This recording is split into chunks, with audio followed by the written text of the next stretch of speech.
Good morning and welcome to Romancing Grenada Caracom Pity Matnik. I am Romancing Grenada Caracom Pity Matnik today with my uncle, Uncle Ambrose Charles. Uncle Ambrose Charles is um, quite a cultural figure, and I think we need to hear his story. And I hope you enjoy it. This is part of my Grenada Independence 50th Anniversary Independence series of People and Places. So welcome, Uncle Ambrose. I'm going to be behind the camera, so Uncle Ambrose is going to be in front of the camera. Uncle Ambrose, welcome. Tell us your name. Ambrose Charles. Ambrose Charles. Yeah. And Uncle Ambrose, you were born in Munich. Munich, St.Andrew. Yes, the foreign capital of Grenada. What? Foreign capital of Grenada. Oh, yes. Yeah, okay. You didn't like Farin? You answer like you didn't like Farin? Yes, I did. Okay. I like farin and double and cassava. Farin and dogla. That's how we used to call cassava bread. Yeah. Right. So, Uncle Ambrose, do you mind if I say your age? No? Okay. Uncle Ambrose is going to be 88 in November. Congratulations. So, Uncle Ambrose, you were telling me stories about when you were a boy. You were a Boy Scout. So tell us a little bit about that. Boy Scout?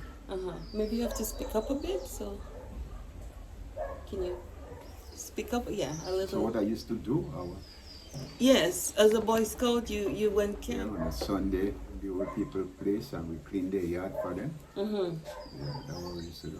So Boy Scouts used to go around and help people clean their yards. Yes, old people. Yeah. The seniors in the neighborhood. And you hike a lot? Oh, yes. So tell me a little bit about your hiking. Where did you hike to? We hiked to Carriacou.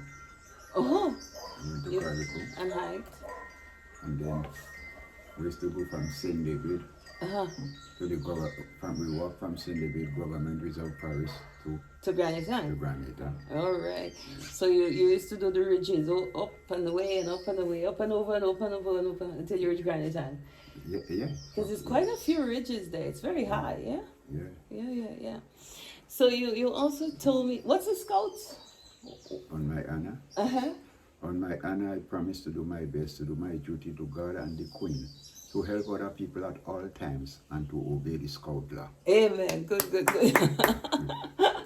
So and scouting taught you a lot of things. So Oh yes. So you're being It's a kind lot to of places, people, yeah. knowing places. Did you have to know plants and stuff like that as well? Plants? No, I didn't know much about plants. But But I didn't know the plants, not to say, like these people and them when they see a young nutmeg tree, and they would just look at the leaf and they would tell you it's a female or a male. I didn't know about that. Oh, okay, you didn't get a little bit. Yeah, I heard about that. Some people can just identify based on the leaf.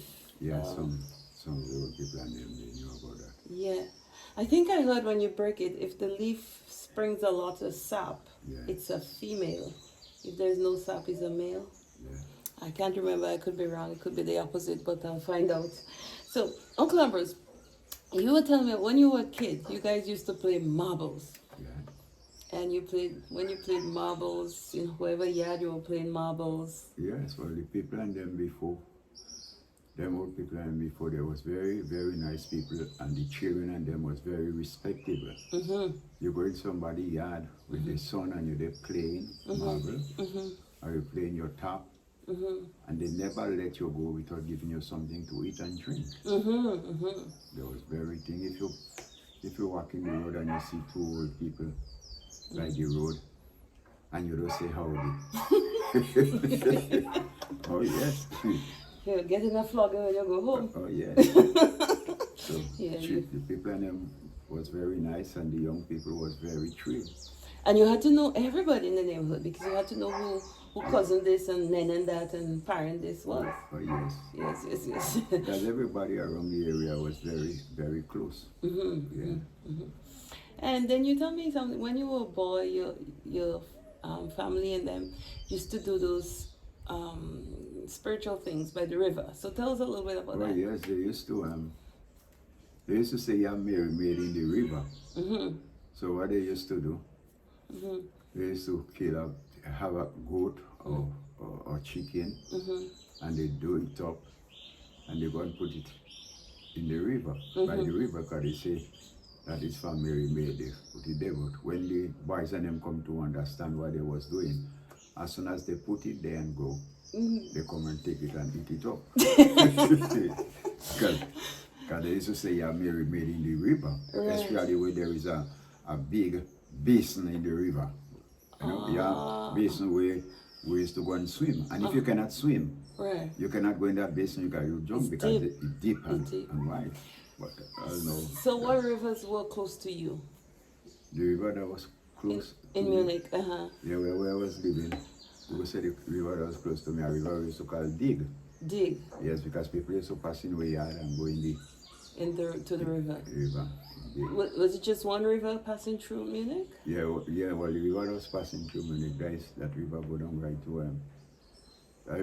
right to, what they call it, bridge. Hope? No. Mount Carmel? No, Munich Bridge. You see Munich Bridge? But where else? When you pass the school, right, coming down, that river go right up to Dig. So that river, so then we used to fish from there to come down right down. Okay. That yeah. Fish for crayfish or yes, too? Crayfish. Okay. So, Uncle Ambrose, you know a little bit of Patois words too.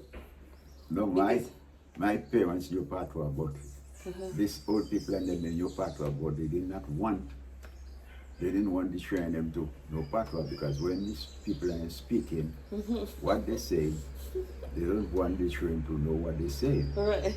But sometimes when they were speaking Patois, sometimes I listen what they say, and sometimes I learn a little. Right. So I was playing in this lady yard, and this lady, you could see, was my mother neighbor, was not far. And she go to there go, and she go eat my mother potato. Right. So my mother say she have to pay for it. The potato, right. Yeah, so I did in the lady yard, and they playing marble, and she was saying thing about my mother. She was saying that they are thing and the goat Lego, and my mother want pay, but they were speaking in Patois, so I didn't say anything listening there. So when I ready to go, I say to them, Moika Ali. That meant to say I'm going. Right. So when I say Moika Ali, they say, oh my Lord, everything that we say, everything that we say, in understand what we say, you go speak Patois, so you go and tell his mother what we say. I went no, I didn't tell my mother nothing. Yeah. So I don't go and make no confusion. Right. But the other day, you and I were talking, and you didn't understand what I was saying, and you said something in Patois. So what did you say? If I can't, you don't understand me. Moba complain sarukadi. Moba complain. Moba complain sarukadi. That means I don't understand what you say. Right. Moka complain no sauda. Moba connect sarukadi. Moba connect. Moba connect. Moba connect sarukadi. Sarukadi. I do not understand what you're saying. What you say, yeah. Is there anything else you remember? No. Okay. Well, Uncle Ambrose, I want to thank you for this little interview. Your name again is Ambrose Charles. You're going to be 88 in November. You were born in Munich. Did you ever make farin? Eh? You ever made farin yourself? No, I go with them and make farin. And you were telling me there were farin kitchens? Oh yes, they have foreign kitchen. So There are few foreign kitchen well enough, and they had this big copper.